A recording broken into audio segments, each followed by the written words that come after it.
Hey guys, it's Sebastian Voth from Skycomp Solutions, and today I'm going to show you how to create a virtual event and create a registration process for that virtual event in Microsoft Teams and Office 365.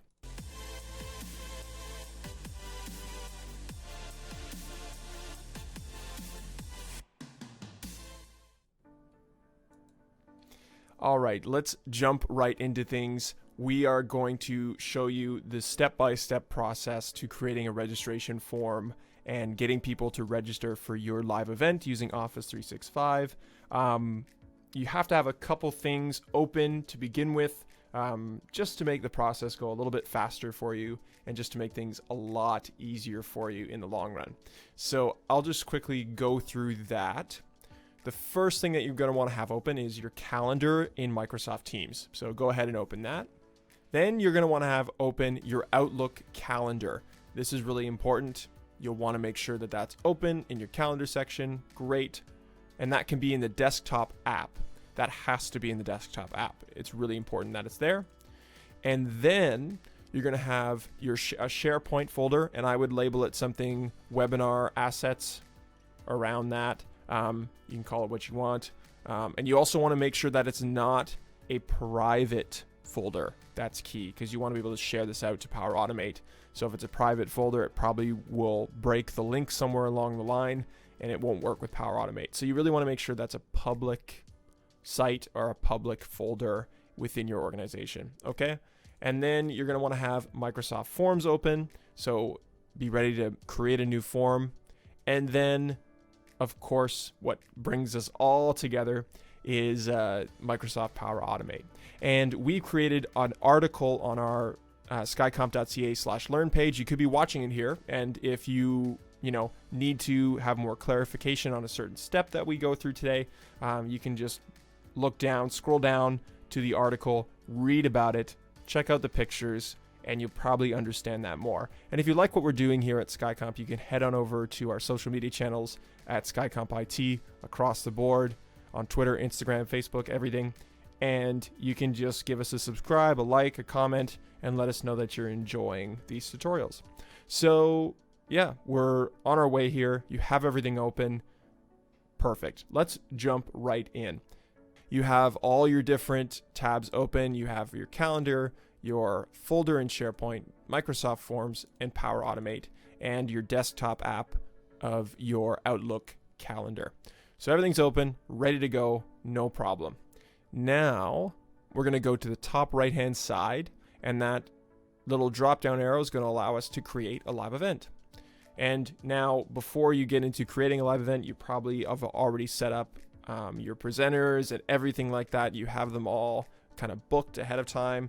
So for this purpose of this tutorial, I'm just going to call this webinar test, and we're going to allow external presenters in this.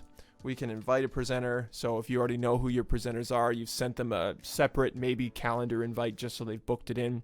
Now you can send them the actual invite to the live event. So you can put Biggs. We're going to use Biggs as the example. Location is Skycomp Solutions Virtual Events. And we're going to put in brackets Teams on there just so that people understand this is a virtual event on Teams. And then we're going to choose a date for it. So we're going to choose today at 8 p.m. Now, choosing the time for this. When I usually set up a webinar or a live event, we want a little bit of testing beforehand because technology, as good as it is, and as much as maybe you're working with Skycomp and we've got your Teams and video calls running seamlessly, but sometimes they drop out. And that's the internet.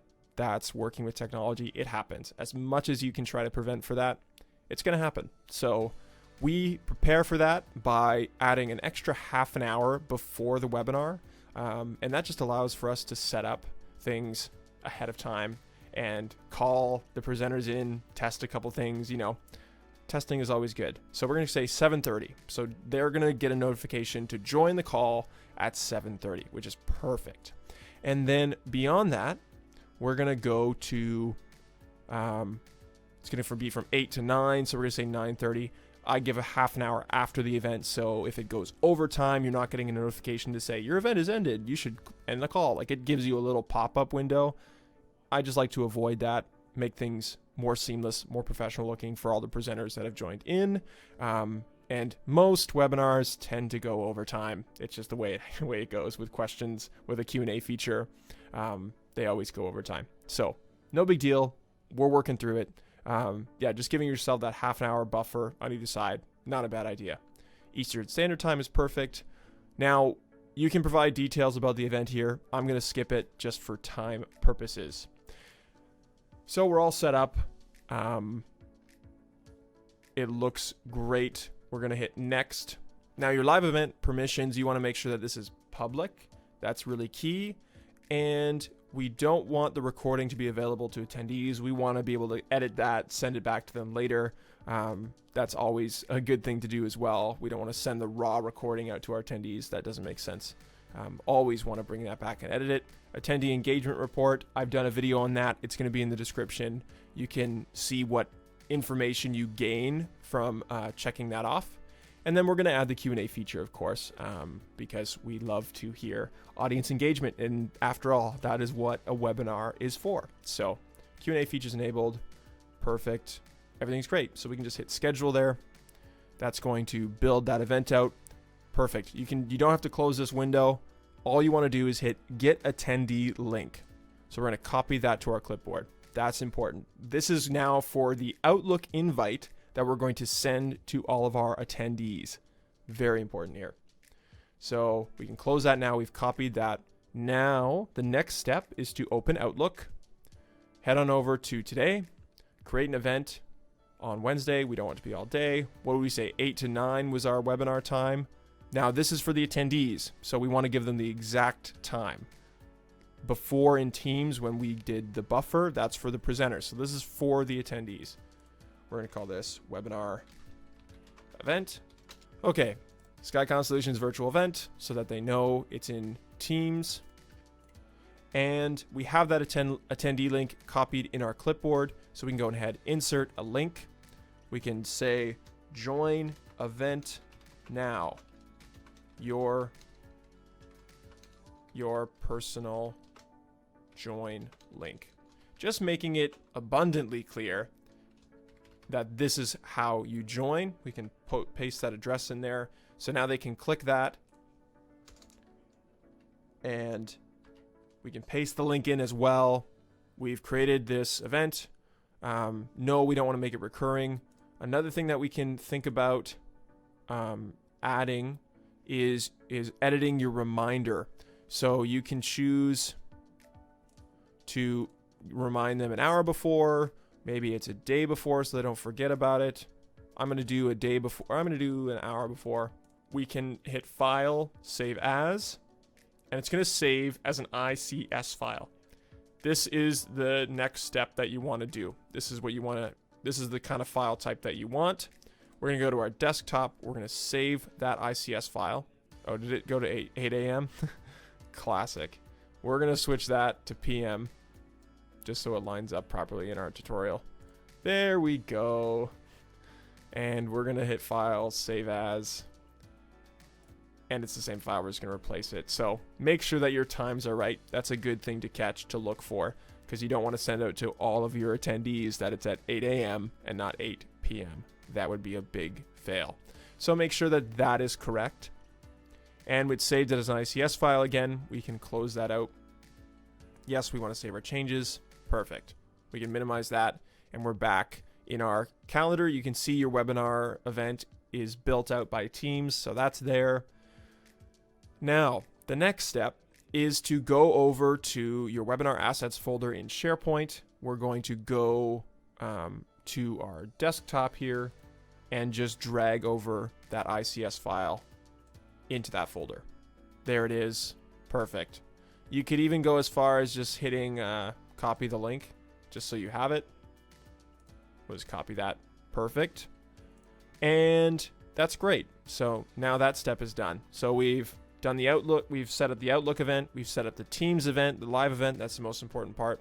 And we've dragged we've put our ICS file into our SharePoint site. So we're on our way here. Now we want to go to Microsoft Forms. Now, I've already created a Microsoft Forms tutorial sign up. And I've already put a response through just for this tutorial purpose. So when you create a form, it's going to give you a bunch of options here to add those in. A key thing that you want to do is you want to make sure to include their email address, their first name, their last name. This is important information. You can add questions or comments, job title, organization. You can add a whole bunch of other options. It's not just limited to 6. I just keep it short and sweet just so that the registration process is simple and easy. And it actually encourages people to spend the little bit of extra time maybe to ask a question or comment. But yeah, you can see it's very simple to set up. You can change the theme, but I'll let you guys figure those steps out. It's really easy. Another important thing about this is you want to make sure that the email, especially the email, is required. That's important. If your email isn't required, then they could not put an email address in, and therefore they would not receive the registration and the event link, so they wouldn't be able to join. So you really want to make sure that the email is required. And I like to include first name and last name in required as well. You can just check that little box there. The questions or comments, job title, you don't need that information unless it's an internal event and you want people to include that. You can make that required as well. So you've built your form out, you have your ICS file, and you have your calendar. You're all set to go here. Now we're going to go to Power Automate. If you don't know what Power Automate looks like, it's just like a little blue arrow with a little gradient. So it's a great little piece of Office 365 that not many people know about. So you're going to show up on the home page. You're going to go to My Flows. You can see I have 2 other webinar registration flows already set up. We're going to go to the top left and hit New Flow, Automated Cloud Flow. And you can put in a name for this, so webinar. And then we can, in order to create it right now, we have to add in our first step at least. So, and it's nice because I've done this a couple times and it remembers me, but you can search for it here when a new response is submitted. That's the first one that you want in your flow, and you'll understand what that means in just a second. So we're just going to create that. And great. So we're set up with our first part of our flow. The one thing that you do want to just double check is over in data and custom connections. We're just going to hit save on this for a second.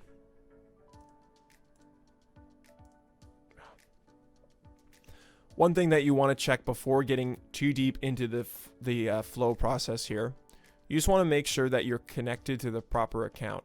And now we have 2 different accounts here, but what's connected to my form is my personal account. So you want to just switch that connection, make sure the check mark is by your email address. Then we can go here and we can pick a form. And tutorial webinar sign up, there it is. Perfect. And then we can add our next step. And our next step is in forms. You're going to search for form, and it's going to come up as a get response details. So you can even just type in get response details. It's just going to take a second to load here. There it is. Get response details. And again, you're going to pick the same form. Make sure again your connection is in the right spot. Wait for that for a second to load. Oh, there it goes. It switched over. Just takes a second. So make sure again your connection is your email. And then we're going to choose the same form. And then you're going to select the box of the response ID. And you're just going to select response ID. You can search for this if it doesn't show up for you, but usually 9 out of 10 times it's going to show up for you. Perfect. So that's good. Next step is get file content. This is from our SharePoint. And it's going to show up right there for you. You want to make sure it has a little SharePoint logo. We're going to choose our correct site. There it is. We're going to choose where our file is. It's in our documents. Show me shared documents. And it's in administration. And it's in webinar assets. And webinar event ICS. There's the file. Got it. Show advanced options. Yes, infer content type. Perfect. And then we're going to add our final step. It's that easy. And we're going to choose email or send an email.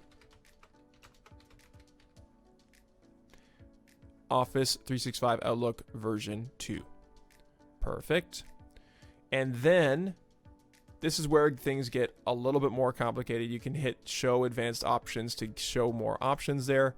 This one you want connected to your external email address that you want shared to all the attendees that will be joining. So Skycomp, we created a Skycomp presentations email so that all of our connections get an email from a source that doesn't look like spam. You can use other email addresses, and there's a custom one, or there's a standard one that just says Power Automate at the top, which works fine. But if you want to, you can get that email account set up. You can talk to your IT admin about that, about how many licenses you have and if they will work with this, and they'll help you out figuring that process. But we have it set up here, so we're going to use that connection. And then 2, you're going to select add dynamic content, and then from the form, you're going to get the email address. So we got the email address from the response details. We're going to change the subject to webinar event registration complete. Makes a lot of sense. Easy to follow. Then we're going to say in our body here, hello. We can grab the first name and the last name, comma. So again, that's grabbing it from the response details. We made those required, so they'll put those in 100%, and we'll be able to send them a custom email. Your event details are in this email. To join the event, select the link below. Or follow the link below. And again, if you lost that link, you can go back to your calendar, double click on your webinar event, get attendee link. Make sure it's the attendee link and not the producer or presenter link. That's key. And we can paste that in, linkify that. Awesome. All set up for you.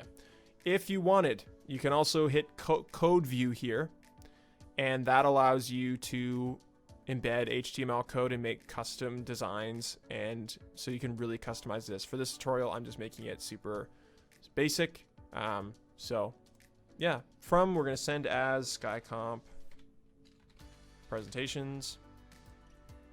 Perfect. And we're going to add our attachment. So attachment name, this is really key here. You want to go to your attachment name, copy the exact name with spaces, capitals, everything.